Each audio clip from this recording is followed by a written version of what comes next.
Manever I say ma PENDREAM TV. PENDREAM TV there, I see them yopo. Yes, I was quite cautious, as you were. But after listening to the tape about 3 times, I felt convinced that I could identify some of the voices on the tape. And some of the people who spoke on tape are people that you all know, and we have all dealt with and so on. And at the end of it all, I was pretty much convinced that the tape could be authentic. Until I was advised that there is some mechanism, artificial intelligence, which now has almost been perfected, which can replicate people's voices and so on.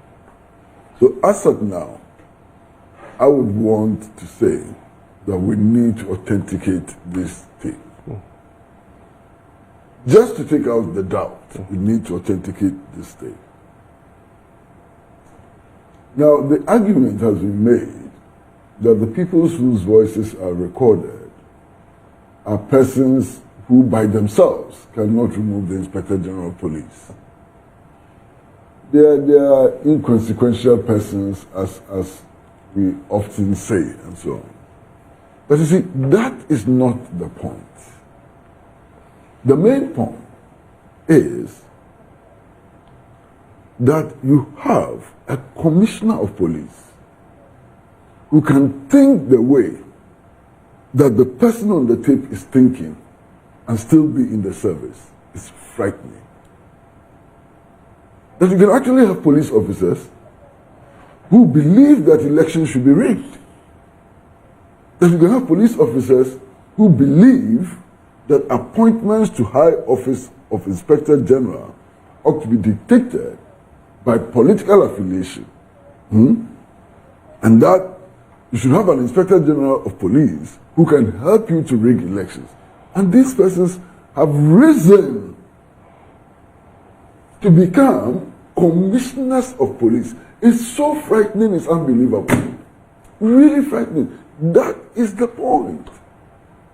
You understand? Now, one of the persons on the tape, allegedly, is somebody who used to be the Northern Regional Chairman of the New Patriotic Party. Of course, he cannot appoint an Inspector General of Police, it is true. He is even no longer Regional Chairman of the party, that is also true, and so on. But if you listen to the tape, at a point, he wanted to pick up his phone and call the president immediately. And the participants in the conversation said, oh, no, wait, let's talk to so and so first, and so on. That's proximity. That's established proximity. You know, and that proximity is useful. Now again, if you listen to the tape carefully, the people speaking on the tape actually make the point that on several occasions they attempted to influence the president to drop Inspector General of Police Dampari. They say that. Okay? So they have some influence. Now they claim that the president did not accept their pleadings to replace Mr. Dampari and so on. That's another matter.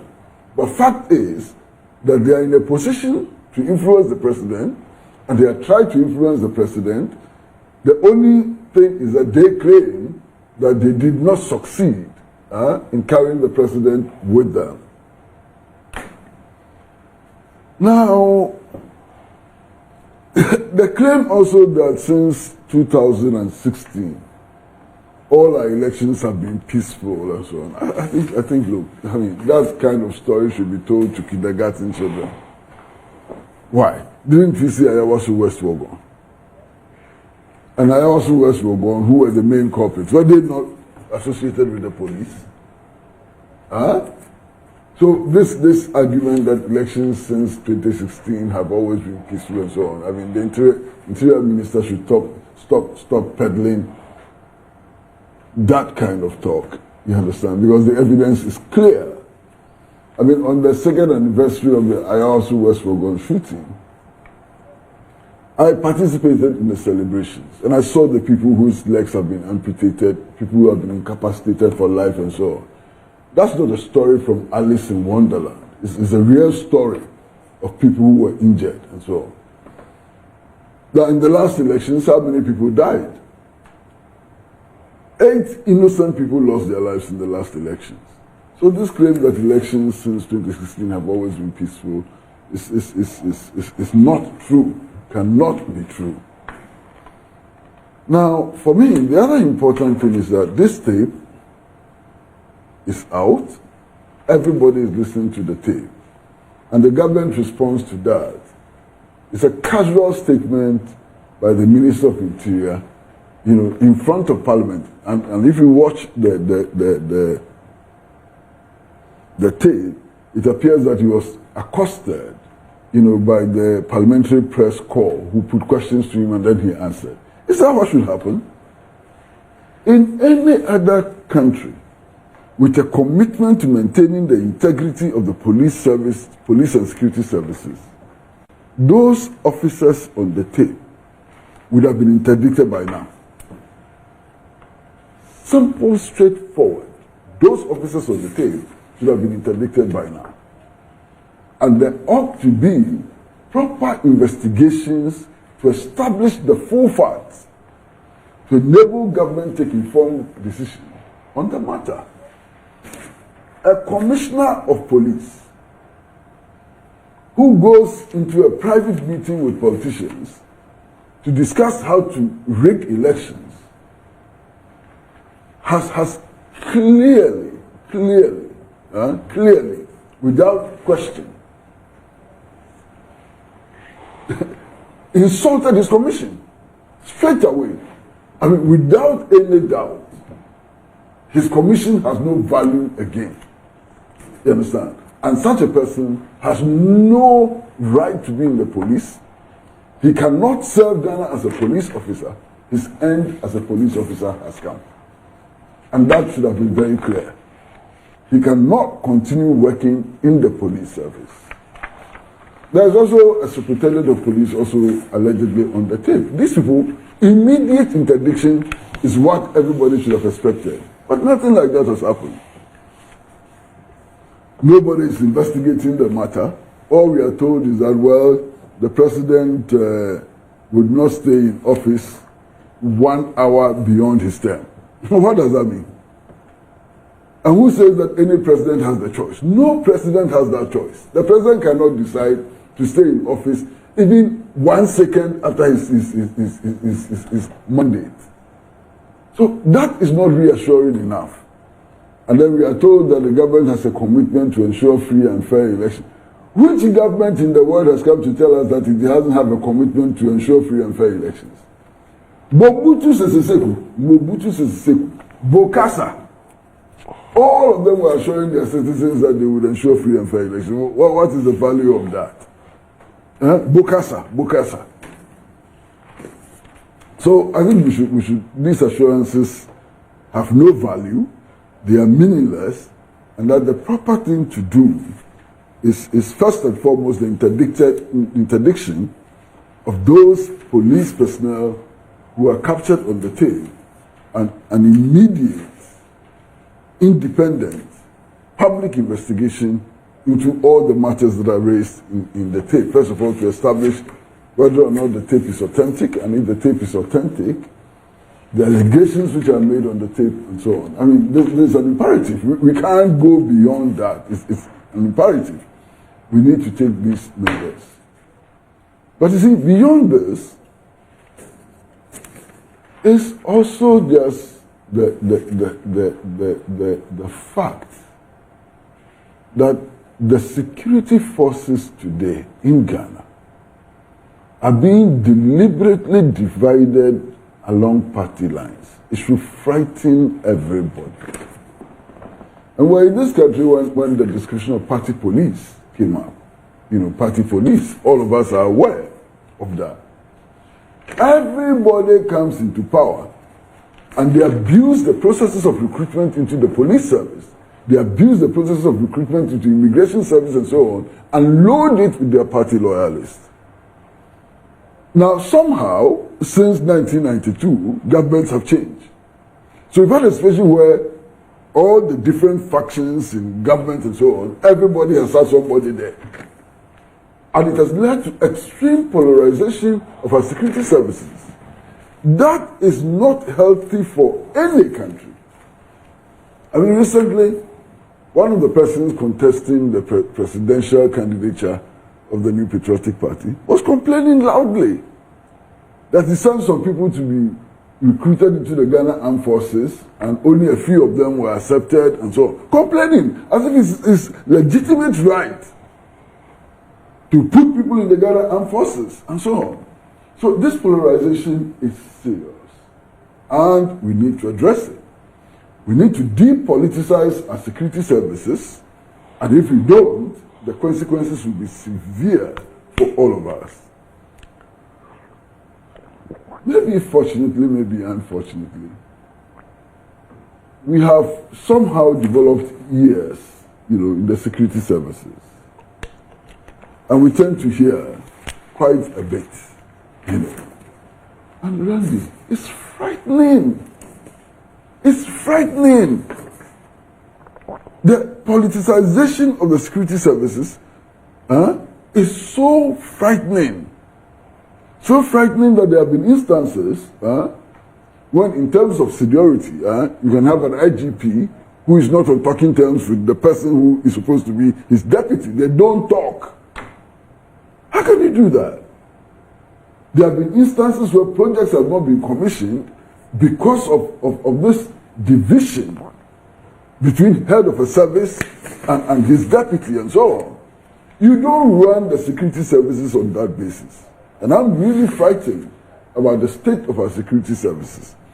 And I think it's important that all of us as citizens, especially those citizens with power or in power, do something in order to avoid a looming calamity, clear looming calamity. You understand? Now, Randy's question about why the police has not reacted, I think it's wise that the police has not reacted at all. I think it's really wise. Why? Why do you say so? Well, I mean, the head of the police service now is the one that the conspiracy is against, And any intervention by the police by way of statement or by way of action and so on will be seen as some retribution, if you like, or some vengeance and so on. And it will only worsen the situation. Now, the ball ought to be in the court of the Interior Minister, who has not demonstrated any interest in pursuing the matter, beyond making a public statement.